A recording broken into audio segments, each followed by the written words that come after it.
May Hungry stood by the window of the bedroom on the second floor of their new house. She liked everything here, the cozy atmosphere, the seclusion.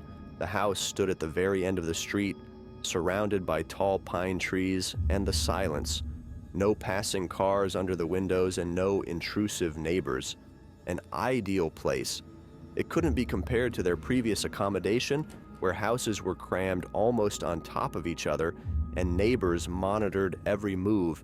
She felt like a fish in an aquarium. It was precisely because of the neighbors that the unpleasant incident happened.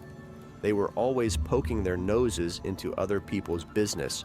Someone saw the missing woman entering their house. Unnecessary gossip and inquiries began. Of course, nobody had any solid evidence, but still, they didn't need any extra noise. They had to leave in a hurry. They didn't even have time to pack their things. Poor Laura cried in the car all the way. She had managed to make friends with a girl from her class and was deeply upset about losing her only friend. How many times had May repeated those words to her? Of course, she felt sorry for her daughter, but did they have any choice? She remembered herself at her age, all the horror of realizing her true nature. May went through all of that and didn't break, so Laura could do it too. From the window, May saw a middle-aged woman in a rather colorful dress slowly walking along the driveway and carrying some baked goods in her hands. "It looks like we have a visitor," May turned with a smile to her husband, who was lying on the bed with a book. He raised his eyebrows in surprise. "I'm sure it's the new neighbor, and she wants to impress us with her culinary talents, and at the same time, find out who we are and where we're from." "I think it's best not to tell her the whole truth," smirked Mark, then buried himself back into his book. May adjusted the curtain and headed towards the staircase leading to the first floor. "Hi there, I'm Ginny Pig." The woman extended her hand for a friendly handshake. She tried to appear confident and friendly, but both traits seemed to elude her. Ginny tried to peek over May's shoulder and inspect the house's interior, standing on tiptoes to get a better view, but she couldn't see much.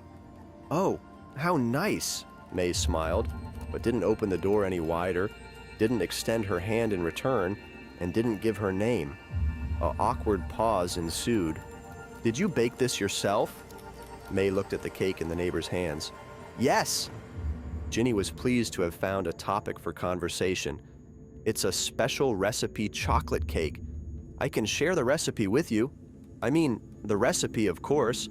And the cake is for you, your family, as a friendly, neighborly greeting. I hope you like it here." "Yes, it's a lovely neighborhood." May took the cake.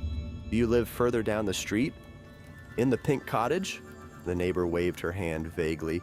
"Me and my twin sons. And of course, my husband," she giggled foolishly and out of place. "He's always traveling." "Thank you for the wonderful cake. It smells magical. I think you should come over for dinner sometime." Neighborly. "Oh, that would be wonderful," Ginny enthused. After all, she had spent all morning baking the cake and had come to introduce herself. "That's settled then." May coldly smiled and slammed the door right in her face. "How do you like the new neighbor?"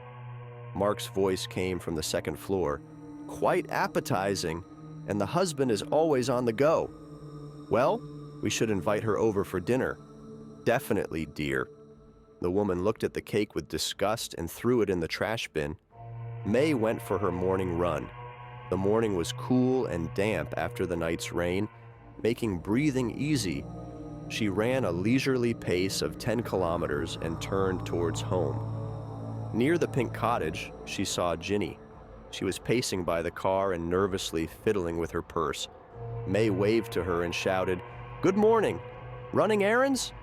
"Oh, it's you!"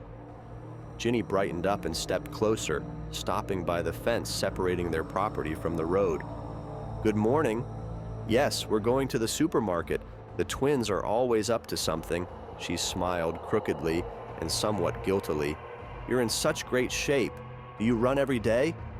The neighbor looked at May's toned figure in a black fitted t-shirt with envy and adjusted the neckline of her oddly shaped pink blouse. May didn't answer the question. Come over for dinner. Tomorrow. At 12. I promised you after all, she suddenly blurted out. Oh, Ginny exclaimed with delight. Just casual, like neighbors, no formalities. May had already turned to continue her interrupted jog, but then she saw the twins coming out of the house. They were two awkwardly built, plump teenagers in identical shapeless striped t-shirts. A shadow briefly crossed May's face, and she swallowed nervously. And bring the kids! My daughter's about the same age. It would be good for her to meet someone here. She waved her hand to the bewildered Ginny and ran off. At 12, don't forget, she shouted as she walked away. In Ginny's bedroom, chaos reigned. The wardrobe was wide open. Hangers littered the floor. Clothes were strewn across the bed and chair. The overwhelmed hostess sat on the floor amidst the mess in a narrow pink dress, unable to fasten it at the back, and cried. It was 11:30. Nobody had invited Ginny anywhere.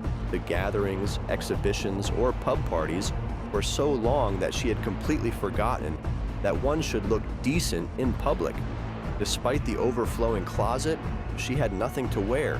All the pretty dresses seemed to be from another life, too bright, revealing, some of them in teenage or outdated styles. They were dresses of another Ginny, not hers.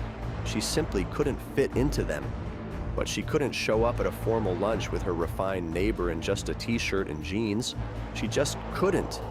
She stood up, wiped away the tears from her thickly mascaraed lashes, and adjusted her makeup in front of the mirror. Ted, she called out, come in. Ginny had to shout a couple more times before her son heard her and appeared in the bedroom doorway. Holy cow! What's with the mess, Mom? Nothing. Help me zip up the dress. Ted looked at the dress with great doubt. Mom? I don't want to hear it. Just zip it up. She turned her back, and Ted tried to zip up the dress. It won't zip, he said gloomily. I said it will, so it will. Breathe out. The zipper slid up a couple of centimeters. Breathe out more. Ginny sucked in her stomach as much as she could, and miraculously, the zipper closed. Ginny could barely breathe or move. There, I'm ready. She grabbed a small purse from the bed. My goodness, what are you wearing? Do you have another t-shirt? Well, Mom. Well, what? Their daughter will be there. Don't you want to make a good impression? Is this for Laura? Mom, she's kind of weird. Pale, skinny, avoids everyone at school. I don't want to hear it. She's a good girl from a decent family. Change your shirt and call Tom. Are these Russ' ready-made dishes? Ginny realized too late that she had said this too loudly, and the question sounded tactless. But May didn't take offense. I hate cooking. Absolutely hate it. So Russ' delivery is my salvation. I don't know what you prefer, so I ordered a bit of everything. Today's menu includes fried chicken liver with marinated watermelon as an appetizer. Mark tossed over his bent arm a white towel, confidently playing the role of a waiter. I never imagined such a combination, but it seems outstanding. Crab cakes, their famous fried cauliflower, and octopus. For lovers of Thai cuisine, vegetable curry with lightly roasted Brussels sprouts, carrots, and grilled eggplant in a light sauce with fried rice. This dish is perfect. The vegetables are in perfect harmony of taste and texture. For dessert, coffee ice cream. At the side of the table, elegantly set with delicate appetizers, Ginny's mouth watered. She would have eaten everything here and asked for more, but the cursed dress didn't give her a chance. Ted and Tom eagerly started devouring the treats. Ginny nervously hovered around the table and couldn't even sit down, afraid that the zipper on her back would burst open with a crack. She awkwardly kept up with the conversation and smiled in response to Mark's compliments, sipping white wine from her glass. The taste was strange, tinged with bitterness. Ginny couldn't help but notice that the neighbors hardly touched the food on their plates, and Laura looked at her and the boys with some regret or even pity. Then everyone decided to go swimming. The boys really wanted to check out the neighbor's luxurious pool, and they were allowed to. Ginny complained that she didn't have a swimsuit with her, but May insisted they find something suitable in her wardrobe. In the bedroom, coolness and semi-darkness prevailed. Ginny would have gladly stretched out on this soft bed and rested for an hour or two while the kids swam in the pool. She was completely exhausted from this dress. "You look tired, dear," May seemed to read her thoughts. She emerged from the closet holding a thin lilac robe in her hands. "Let's take off this dress already. You can hardly breathe in it. Put on the robe and lie down. I can see you need some rest." Ginny began to protest weakly, but truth be told, this was exactly what she wanted at that moment. May delicately left her alone, and she gratefully freed herself from the tight dress. The robe fabric was almost weightless and pleasantly enveloped her body, while the sheets gently cooled her skin. She sank into a sweet sleep as soon as her head touched the pillow. Ginny woke up suddenly, as if jolted. She was startled by the unfamiliar room, but then remembered that she was in the neighbor's house and calmed down a bit. She looked at the clock on the bedside table in surprise. It was 10 in the morning. She hadn't figured out what was what when May, smiling, walked into the room with a tray in her hands.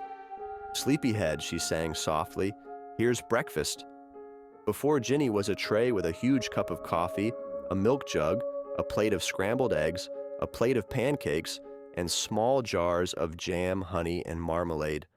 "What?" Ginny's voice barely obeyed her. "Did I sleep here all night?" "And there's nothing wrong with that." May gracefully sat on the edge of the bed. "Eat and don't worry about anything. You need rest. You've been overworked for the past few days."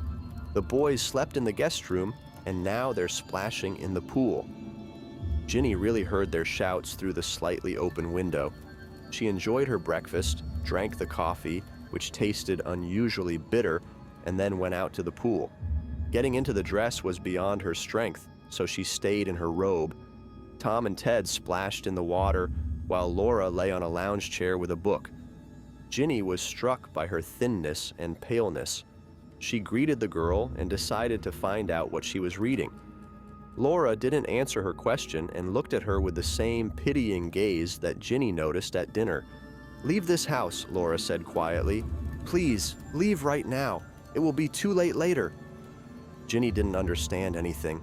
She wanted to ask what she meant, but then May appeared out of nowhere and dragged her into the house to watch some new trendy movie.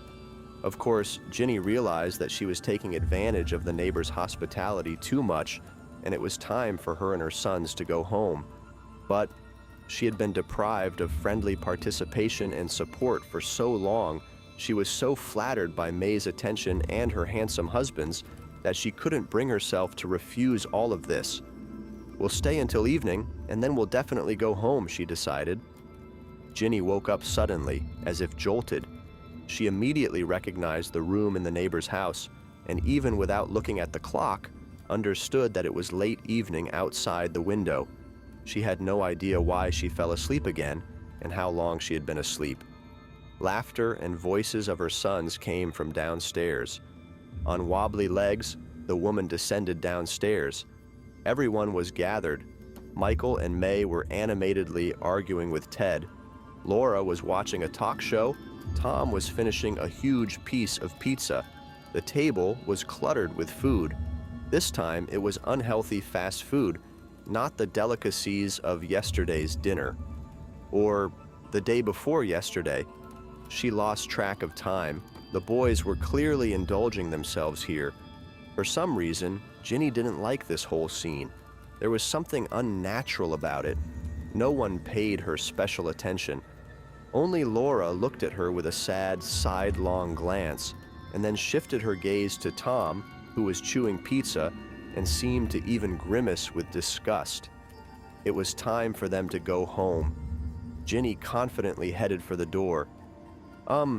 Guys, we've overstayed our welcome here," she began uncertainly. "It's definitely time for us to say goodbye." "Not at all."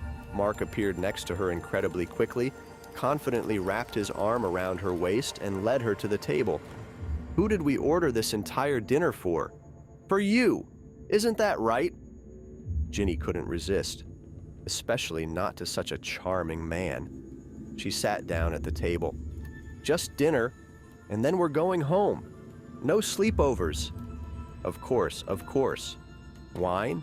Ginny woke up suddenly, as if jolted. She realized where she was, wanted to get up, but couldn't, as if she were paralyzed. Her body wouldn't obey her. It was night. The woman felt completely shattered and incredibly heavy. Then she heard muffled voices. May and Mark were standing at the entrance to the room, quietly conversing. She couldn't even turn her head towards them, but she heard everything perfectly. Do you think it's time? Yes. There's no point in fattening them up anymore. Everything should end today. Oh, darling, I'm so glad. I'm so hungry. Asterisk, asterisk, asterisk. The evening was beautiful. The sun gently warmed the skin. Silence enveloped everything around. May was lying on a lounge chair and looked completely serene. With her excellent hearing, the woman heard unfamiliar footsteps on the path to their house long before the stranger approached. Heavy footsteps. I'm sorry. Hello. May looked up. Standing in front of her was a burly, unkempt man. His checkered shirt crumpled, his face covered in stubble, his glasses constantly sliding to the side, which he kept adjusting. I'm your neighbor from the house down the street, 37B. May didn't greet him in response and didn't help him continue the conversation. My wife and kids aren't home. I've just returned from a long business trip. I can't figure out where they could be. Maybe my wife came to see you. Ginny? Oh, Ginny. May smiled broadly. Yes, she did come. Brought us chocolate cake. Very tasty. So sweet of her. But that was 2 weeks ago. We haven't seen each other since. I see. The man awkwardly turned away. Well, I guess I'll go then. They'll probably be back soon. Don't worry. May's voice sounded encouraging. Everything will work out. You'll see. And come over for lunch. We're always happy to have guests.